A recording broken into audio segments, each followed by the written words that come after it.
they just froze me. I couldn't do it. But no, I didn't. It never occurred to me. I was always you know, do what I was told. And so if they say sit on this table and stick your arm out, I'd do it because that was just the kind of kid I was. Just wondering, like say in the last 10 years up to now, has it increased of what you've seen, experienced, everything? Not to upset all the men in the audience, but almost from the day that I had a hysterectomy, it dropped almost completely off. Really? Which I think no genetic material we get from her. We don't need to mess with her anymore.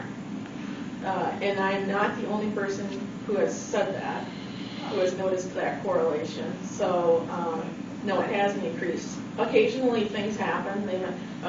My husband and I and my mother and my daughter and her husband, so all of us all watched two ships go over our house right over Lake Dessa.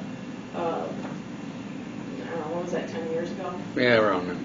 But mostly, it's mostly, except for maybe, let's say once a year, petered out. Since you have. Yeah. Well, you were young. Did your parents or grandparents ever communicate to you that they were having these experiences? So you would have a reference?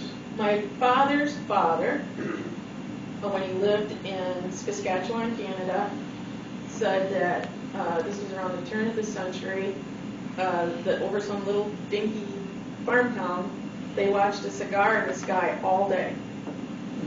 And he didn't really tell me anything more than that. Then he just watched a cigar in the sky the whole day.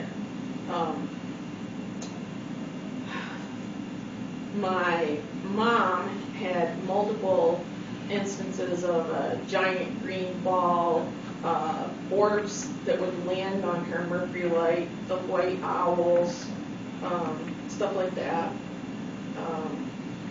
Also, a UFO in the road when she was trying to go to work that morning. I have a cousin who was, the way I was told when I was a kid, we're not supposed to talk about this because he could get in trouble. And he was, when he was in the Army, he was writing letters to his mother, and he was telling her, I'm having these weird dreams, and I'm dreaming these strings of numbers and this other stuff, you know. And she was writing back to him because she was having weird dreams about strings of numbers. And the next thing they know, the military shows up at my aunt's house and says they have to stop talking about this because these strings of numbers are nuclear launch codes. And so this is what I was told, like in the 60s by my dad, and then throughout my life he would tell me again. And so because he did this, they took him aside and they put my cousin. They put him into this special program of, we know now that they're called remote viewers, but back then it was this weird army unit that tries to see what Castro's doing. Because I remember specifically, I was told they tried to see what Castro was up to during the Bay of Pigs incident. The thing is, this falls like a little less than 5 years before supposedly the remote viewing at Stanford University started. So it doesn't fit the official timeline, but it's a story I've been hearing since I was a little kid. Well, some of these remote viewers are really good. Yeah. They don't talk about it a lot. The government has a... I've probably never been interested I in think the this. CIA has a group of remote viewers that they collect. Sometimes Yes. they're right, sometimes they're wrong. I just said that's just so wild. Oh, no. Yeah, this white owl that you're talking about. And you say there were little white owls. How little? What were the size of these owls? Like this. The ones my mom was seeing were big. They were like, they would take up the whole bathroom window. And she would see them at night looking in the window, pressed up against the glass between the bush and the window and stuff. And they were. I kept seeing small owls that kept landing in the field. And I kept going out there to try to figure out where they went to, and I could never find it. I think my dad might have told me at one time, you know, they're probably burrowing owls. They're probably going into the ground. And there are burrowing owls, but not around here. Yeah. No, not here. There was experiencer, excuse me, there's one experiencer that said he saw a 6-foot owl. Ooh. Wow. And he just kind of accepted the fact that it was an owl and it happened to be 6 feet high. Yeah. And, That's one of the really puzzling things is when you see these just completely outlandish things, Yeah. and you react like it's like, oh, okay. Right. And then like maybe 10 years later, you go, wait, that was weird. And but you don't react at the time. Right. Thank you. Yeah. Yes. Besides like the poltergeist activity with the doors that you were talking about, was there any other experiences kind of like that, like ghostly activity in the house?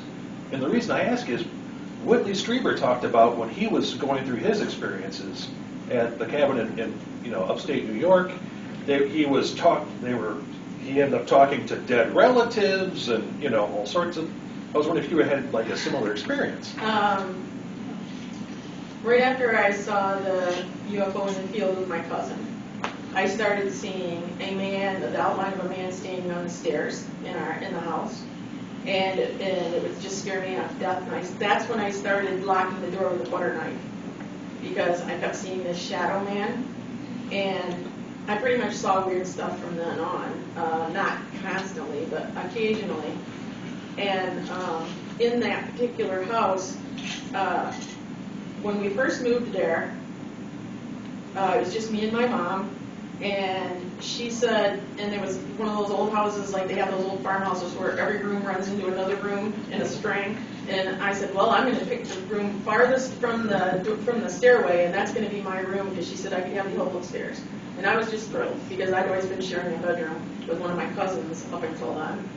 And so I was in that room less than a week when I woke up at night with a shadow being leaning over me, and that was my last night up there. And then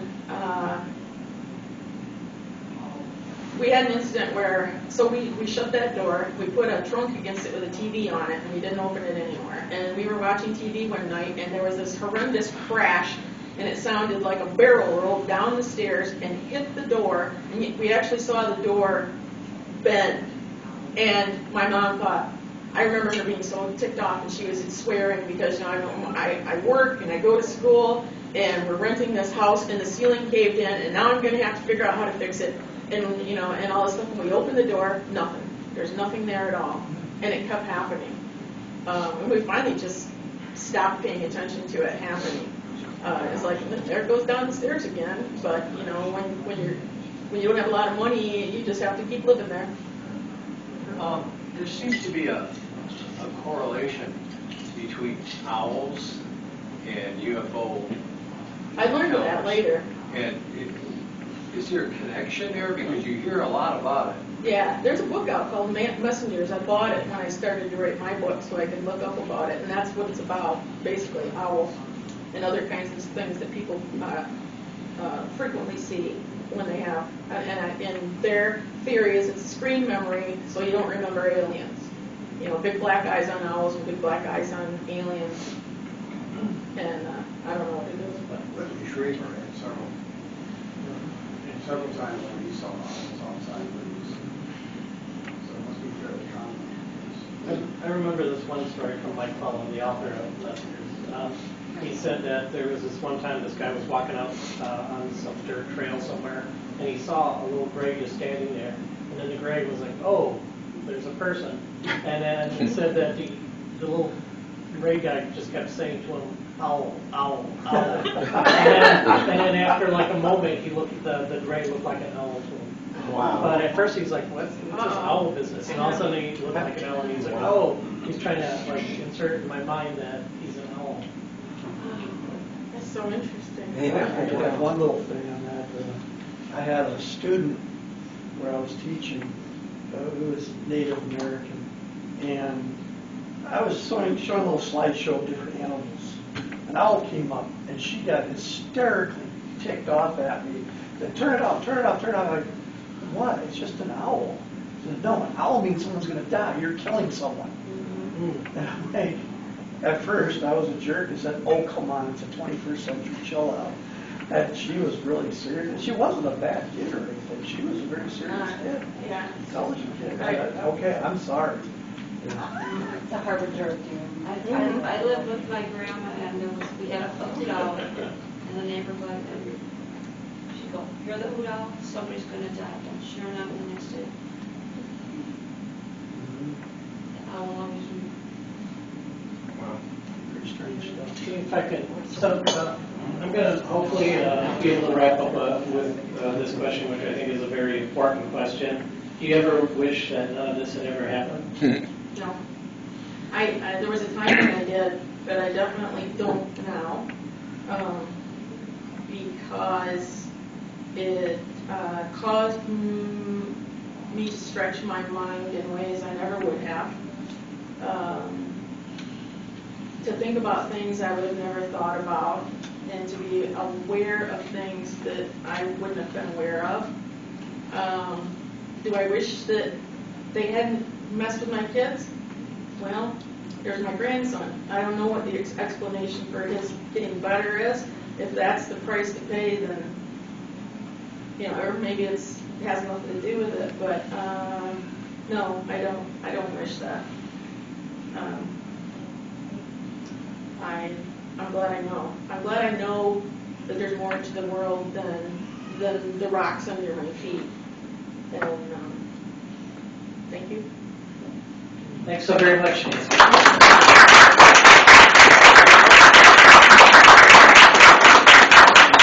In the back of the room, there's some of Nancy's artwork and some of the stories that she's told today go with those paintings, and I'm sure she'd love to tell you more about them. And she does have copies of her book as well, if you're interested as well. So thanks again. Thank you.